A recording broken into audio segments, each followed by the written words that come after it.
കൂട്ടുകാരെ, എല്ലാ കൂട്ടുകാർക്കും മിഠായി കഥകളിലേക്ക് സ്വാഗതം. ഒരു പാലായനത്തിന്റെ കഥയായാലോ? കഥയുടെ പേര് ലിമ്മിങ്സുകളുടെ കൂട്ടപാലായനം. അവതരിപ്പിക്കുന്നത് മനോജ് കുമാർ പൂളയ്ക്കൽ. പ്രകൃതിയിലെ ഏറ്റവും വിചിത്രവും കൗതുകകരവുമായ പ്രതിഭാസങ്ങളിൽ ഒന്നാണ് ലിമ്മിങ്ങുകളുടെ കൂട്ടപാലായനം. ആർട്ടിക് പ്രദേശങ്ങളിലെ തുന്ദ്ര വനങ്ങളിലാണ് ഈ ചെറിയ എലിവർഗത്തിൽപ്പെട്ട ജീവികൾ ജീവിക്കുന്നത്. ഇവയുടെ കൂട്ടമായ യാത്രയ്ക്ക് പിന്നിൽ കൃത്യമായ ചില പ്രകൃതിദത്ത കാരണങ്ങളുണ്ട്. പാലായനത്തിൻ്റെ പ്രധാന കാരണങ്ങൾ അമിതമായ ജനസംഖ്യ വർധനവാണ്. ലിമ്മിങ്സുകളുടെ എണ്ണം പെട്ടെന്ന് വർദ്ധിക്കുന്ന സ്വഭാവമുണ്ട്.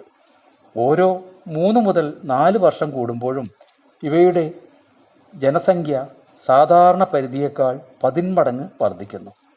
ഭക്ഷണക്ഷാമം. ജനസംഖ്യ ഉയരുന്നതോടെ അവ ജീവിക്കുന്ന പ്രദേശത്തെ പുല്ലും മറ്റ് ഭക്ഷണ സാധനങ്ങളും വേഗത്തിൽ തീർന്നു പോകുന്നു. അതോടെ ജീവൻ നിലനിർത്താൻ ഇവയ്ക്ക് പുതിയൊരു ഇടം തേടിപ്പോകേണ്ടി വരുന്നു. കൂട്ടുകാർക്ക് കഥ ഇഷ്ടമായോ?